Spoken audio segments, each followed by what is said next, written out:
I, 35M, find myself in a complicated situation that's stirring up a lot of old pain.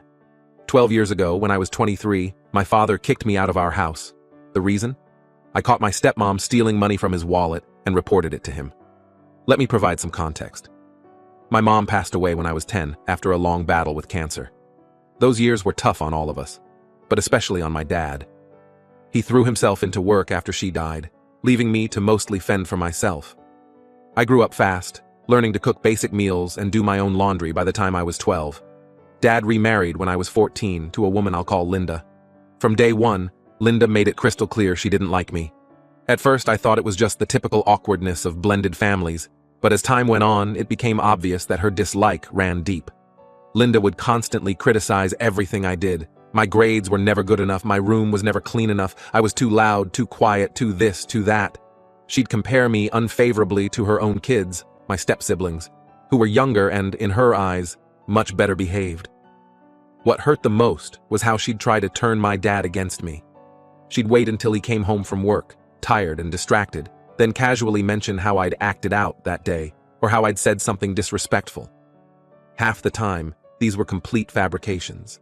The other half, they were gross exaggerations of normal teenage behavior. As I got older, things only got worse.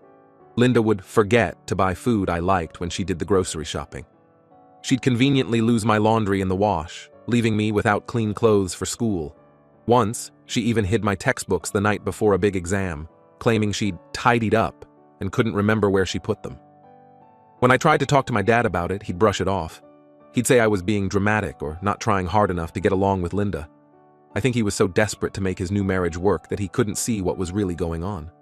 I started working part-time jobs as soon as I could, first mowing lawns and babysitting, then at a local grocery store. I needed money to buy my own things and save up for college. Linda hated this because it meant she had less control over me. She couldn't threaten to withhold allowance or take away things she'd bought me because I was providing for myself.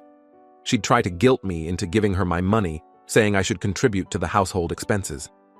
I refused, knowing she'd just spend it on herself or her kids. This led to even more tension in the house. Despite all this, I managed to do well in school and got accepted to a good college. I threw myself into my studies, grateful for the escape from home. But every time I came back for breaks, the cycle would start all over again. The final straw came the summer I was 23. I was home from college, working a summer job, and preparing for my final year. I noticed my dad seemed stressed about money. He was working longer hours and arguing with Linda more often about expenses. One day, I was in my room when I saw Linda sneaking into their bedroom while Dad was in the shower. Something about her behavior seemed off, so I quietly followed and peeked in. To my shock, I saw her rifling through my dad's wallet, pulling out cash and stuffing it into her pocket. This wasn't the first time I'd suspected her of stealing, but it was the first time I had concrete proof. I waited until Linda left for work, then sat down with my dad to tell him what I'd seen. Instead of believing me, he exploded.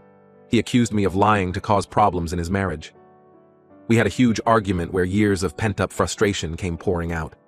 I told him everything Linda had done over the years, how she'd mistreated me, and how he'd always taken her side. I begged him to open his eyes and see what was really going on. But my dad got angrier and angrier. He said I was ungrateful for everything he and Linda had done for me. He accused me of being jealous of my step-siblings and trying to sabotage his happiness. Finally, red-faced and shaking, he told me to get out of his house and not come back until I was ready to apologize and treat Linda with respect. I was stunned. I'd expected him to be upset, but I never thought he'd choose Linda over me like that. In that moment, something broke between us. I packed a backpack with some clothes and my laptop and left that day. The next few months were the hardest of my life. I couch-surfed with friends, worked multiple part-time jobs, and barely scraped by. I was determined to finish college, but there were days when I wasn't sure how I'd make it. During this time, I met an amazing girl named Sarah. We had a class together and started studying at the same cafe. She noticed I was always there, from open to close, and eventually asked if I was okay. Something about her genuine concern broke through the walls I'd built up, and I found myself telling her everything. Sarah was incredibly supportive. She helped me find resources on campus for students in difficult situations. She'd bring me home-cooked meals and let me do laundry at her apartment. Most importantly, she listened without judgment and gave me a safe space to process my emotions. We started dating a few months later. Sarah became my rock, helping me through some really dark times when I was tempted to give up. With her support and my own determination, I managed to graduate on time with a degree in computer science. Over the next few years, I worked hard to build a life for myself. I started in an entry-level IT job and worked my way up. Sarah and I moved in together, then got married 3 years ago. We bought a small house in a nice neighborhood. We're not rich by any means, but we're comfortable and happy. Throughout all of this, I hadn't heard from my dad or Linda. I'd tried to reach out a couple times in the early years, leaving voicemails and sending emails, but they were ignored. Eventually, I accepted that they didn't want me in their lives and focused on moving forward. Then, out of the blue last week, I got a call from a number I didn't recognize. It was my dad. His voice sounded old and tired, nothing like the strong, confident man I remembered. He told me that Linda had left him 2 years ago, taking most of their savings with her. Turns out, she'd been stealing and gambling for years, just like I'd suspected. Dad lost the house and has been struggling ever since. He's 65 now and having health issues, so he can't work much anymore. He said he was sorry for not believing me and for how he treated me. He told me he needs help and asked if he could come stay with us for a while. He has nowhere else to go. I was stunned. All those old feelings of hurt and anger came rushing back. I told him I needed time to think and hung up. When I told Sarah what happened, she was sympathetic to my feelings, but also felt bad for my dad. She thinks we should at least meet with him and see how we can help. She pointed out that he's old and alone now, and that holding on to anger might hurt me more in the long run. The thing is, I don't want to help him. I remember how hard those years were after he kicked me out. How I had to scrape and struggle for everything while he and Linda lived comfortably. How he never once reached out or tried to make amends until he needed something from me. At the same time, I feel guilty. He's still my dad, and he's old and alone now. But the thought of having him in our home, in the life I built without him, makes me feel sick. I worked so hard to create a peaceful, happy life with Sarah. I'm afraid having him here will bring back all the stress and drama of the past. I've been considering looking into assisted living facilities or senior apartments for him. That way, he'd have a place to live and some care, but wouldn't be directly involved in our daily lives. But I'm not sure if that's the right thing to do either. Part of me thinks I don't owe him anything after how he treated me. Another part feels like I should be the bigger person and help him now that he's in need. I'm torn between my lingering resentment and my sense of familial duty. Am I the asshole for not wanting to help my dad after all this time? Should I let him stay with us like he wants? Or is finding him a separate place to live a fair compromise? I feel like I'm damned if I do, and damned if I don't. Update 1. Thank you all for your responses to my original post. I've read through every comment and really appreciate the different perspectives. I wanted to give an update on what's happened since then. After a lot of discussion with Sarah, we decided to meet with my dad in person. We felt we needed to see him face to face to really gauge the situation. We arranged to have lunch at a neutral location, a small cafe near our home. Seeing my dad again after 12 years was intense. He's aged a lot more than I expected. His hair is completely gray now, his face lined with wrinkles I don't remember. He walks with a slight limp and his hands shake a little. He looked nervous when he saw us, which was strange. I'd always remembered him as this confident, almost intimidating figure. We sat down and ordered coffee. At first, it was painfully awkward. None of us really knew what to say. Finally, my dad broke the silence. He started by apologizing again for what happened all those years ago. He admitted that he'd been blind to Linda's true nature and had chosen her over me repeatedly. He said he regretted it every day since I left. He then went into more detail about what had happened with Linda. Apparently, her gambling addiction had spiraled out of control over the years. She wasn't just taking cash from his wallet, she was draining their bank accounts, maxing out credit cards, and even taking out loans in my dad's name. Dad said he'd been in denial for a long time, making excuses for the missing money and believing Linda's lies. It wasn't until he found some incriminating bank statements that he finally confronted her. When he did, she left, taking what was left of their savings. He tried to recover financially, but between the debt Linda left behind and his declining health, he couldn't keep up. He lost the house about a year ago and has been staying with an old friend since then. But his friend is selling the house and moving to be closer to his own kids, so Dad needs to find a new place to live. I asked him why he never reached out before now. He looked ashamed and said he was too proud. He thought he could fix things on his own. It was only when he realized he had nowhere else to turn that he finally swallowed his pride and called me. Throughout all this, Sarah was amazing. She asked thoughtful questions and showed genuine concern for my dad's situation. She asked about his health, his daily routine, what kind of support system he had. I could tell it meant a lot to him to have someone show interest in his well-being. As for me, I found myself feeling conflicted. On one hand, seeing my dad so broken down and hearing his apology stirred up some of the affection I used to feel for him. I remembered good times from my childhood, him teaching me to ride a bike, cheering at my little league games, helping me with math homework. For a moment, I could see glimpses of the dad I used to adore. On the other hand, I couldn't shake the memory of how he'd treated me. The pain of being kicked out, of struggling alone for years, still felt raw. I remembered nights spent wondering where I'd sleep, days where I could barely afford to eat. I remembered checking my phone obsessively, hoping for a message from him that never came. We didn't make any decisions that day. I told Dad we needed time to discuss things and figure out what we could realistically do to help. He seemed disappointed but understood. As we were leaving, he hugged me. It was awkward and stiff, but I could feel him trembling slightly. It hit me then how scared and alone he must feel. After he left, Sarah and I had a long talk. She pointed out that while my dad had made huge mistakes, he seemed genuinely remorseful. She also reminded me that holding on to anger would only hurt me in the long run. She shared a story about her own grandmother, who had cut ties with the family for years but reconciled before she passed away. Sarah said she was grateful for that time, however brief. I knew she had a point, but I also knew I wasn't ready to have my dad living with us. The idea still made me incredibly uncomfortable. Our home feels like a sanctuary, a place where I've finally found peace and stability. Having my dad there, with all the complicated emotions he brings up, feels like it would disrupt that peace. So, we came up with a compromise. We've started looking into assisted living facilities in our area. We found a few that seem nice and are within our budget. They offer private apartments, meals, social activities, and medical care if needed. The plan is to help Dad move into one of these places. We'll cover the initial costs and then help him figure out his finances so he can manage the ongoing expenses.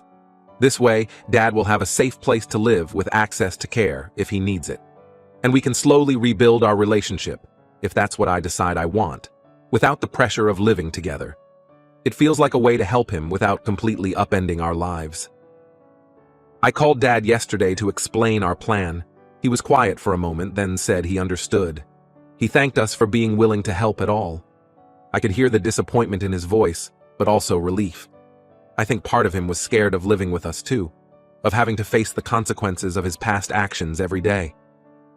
We're going to tour a couple of facilities next week. Dad seemed to perk up a bit when I mentioned that one place has a chess club.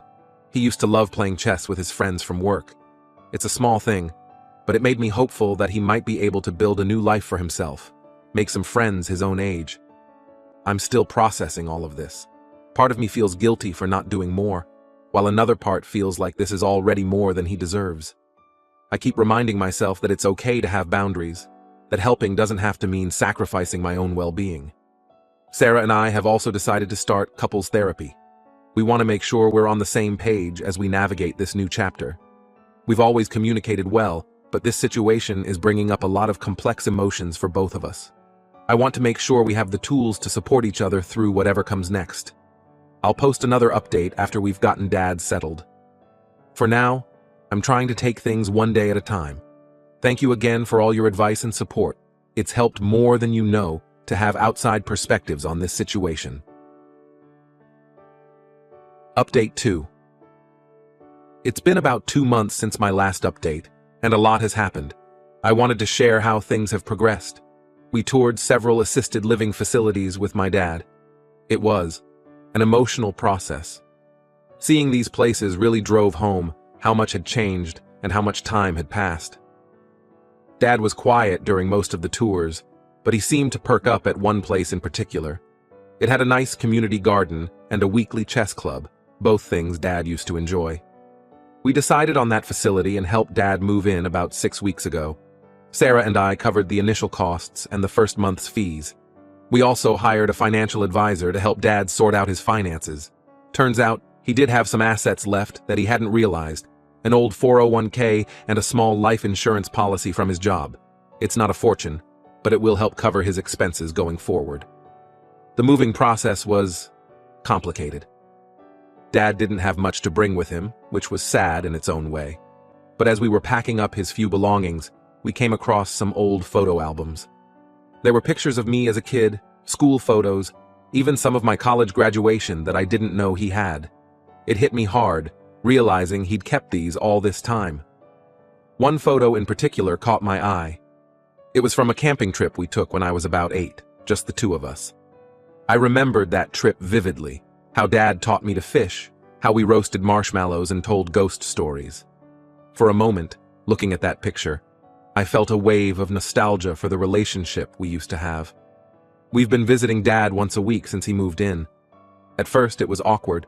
We'd sit in his small apartment, making stilted small talk about the weather or the food at the facility. But gradually, things have started to feel more natural.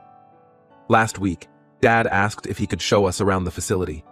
As we walked, he pointed out his favorite spots, the library where he started reading again, the garden where he's volunteering. He introduced us to some of his new friends. Seeing him like this, more relaxed and engaged, was both nice and painful. Nice because he seemed happier. Painful because it highlighted how strained our own relationship still is. Sarah has been incredible through all of this. She's patient when I need to vent, and she's formed her own bond with Dad. Sometimes I think he opens up to her more easily than to me. Part of me is jealous, but mostly I'm grateful. She's been able to get information about his health and daily needs that he might be reluctant to share with me directly. As for me and Dad, we're working on it. We've had some difficult conversations about the past. He's apologized multiple times for how he treated me, for choosing Linda over me, for not reaching out sooner. I believe he's sincere, but it's hard to let go of the hurt. I've also opened up to him about what my life was like after he kicked me out. How scared and alone I felt. How hard I had to work just to survive. He listened without interrupting, tears in his eyes. When I finished, he said he wished he could go back and change everything. But since he can't, all he can do is try to be better now. It's a process. Some days are easier than others. Sometimes when I'm with him, I remember good times from my childhood, and I feel a warmth towards him. Other times, the old anger and resentment bubble up, and I have to take a step back. I'm working with a therapist to process all of this. It's helping me understand my own feelings better and figure out what kind of relationship I want with my dad moving forward.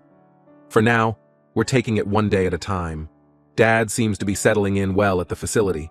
His health has improved a bit with regular meals and medical checkups. He's making friends, and has even started talking about volunteering to teach a beginner's chess class. Sarah and I are doing okay too. This situation has brought up some tough conversations, but I think it's ultimately strengthened our relationship. She's shown me so much support and understanding through all of this.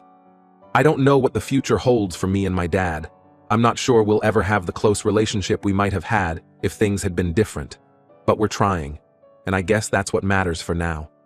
Thank you all again for your advice and support. It's been a challenging few months, but I feel like we're on a better path now. Update 3. It's been about 6 months since my last update, and I wanted to share some significant developments in our situation.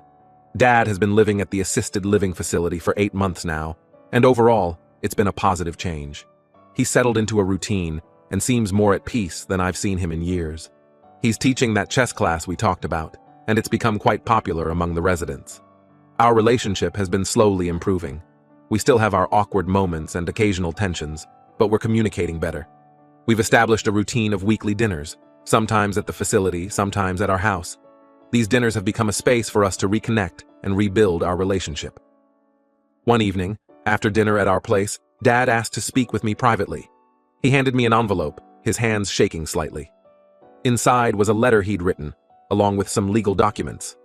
The letter was a more detailed apology than he'd given before. He acknowledged specific instances where he'd failed me as a father, from dismissing my concerns about Linda to the final confrontation that led to him kicking me out. He wrote about the regret and shame he'd carried all these years, and how proud he was of the man I'd become despite his failures. The legal documents were a surprise. Dad had consulted with a lawyer and had decided to sign over his remaining assets to me. It wasn't a huge amount. Some savings bonds, a small life insurance policy, and a few other investments. But it represented most of what he had left. I was conflicted about accepting this. On one hand, it felt like he was trying to buy forgiveness. On the other, I could see it was his way of trying to make amends, to give me the support he should have given years ago. After discussing it with Sarah and my therapist, I decided to accept the assets, but with a condition. I told Dad I'd use the money to set up a college fund for any future children Sarah and I might have. He seemed touched by this idea, saying he liked the thought of contributing to his potential grandchildren's future. This conversation led to another revelation. Sarah and I had been trying for a baby for a few months, but we hadn't told anyone yet. In that moment, it felt right to share the news with Dad. His face lit up in a way I hadn't seen in years. He hugged us both, tears in his eyes. The pregnancy news has added a new dimension to our rebuilding relationship. Dad has thrown himself into the role of expectant grandfather with enthusiasm. He's been reading parenting books and offering advice, some welcome, some less so. It's strange but heartwarming to see him so invested. There have been challenges too. As Dad's health has stabilized, he started talking about wanting to move out of the facility and into his own apartment. This has brought up a lot of complicated feelings for me. Part of me worries about him living alone, both for practical and emotional reasons. Another part is anxious about him becoming too dependent on us. We've had some tense conversations about this. I've had to set clear boundaries about what kind of support we can offer. It's been difficult, but I think it's important for both of us. Dad seems to be coming to terms with the idea that he needs to maintain some independence. Sarah has been my rock through all of this. Her pregnancy has been relatively smooth so far, but it still added stress to our lives. Balancing her needs, my dad's situation, and my own emotions has been challenging. We've continued with couples therapy, which has been incredibly helpful in navigating these changes. One unexpected positive has been reconnecting with my step-siblings. They reached out after hearing about Dad's situation and our reconciliation. It turns out they had their own complicated relationships with their mother, my former stepmother, and had distanced themselves from her years ago. We've had some good conversations, sharing our experiences and finding common ground. It's nice to feel like I have a broader support system now. As we look to the future, I'm cautiously optimistic. The impending arrival of our baby has given us all something positive to focus on. Dad talks about wanting to be a better grandfather than he was a father, and I want to believe he means it. I'm still working through my own feelings about everything that's happened. There are days when the old resentments flare up, but they're becoming less frequent. I'm learning to appreciate the relationship we're building now without forgetting the past. Thank you all for your continued support and advice throughout this journey. It's been a long, complicated road, but I feel like we're moving in the right direction. I'll update again after the baby arrives and we see how this new chapter unfolds.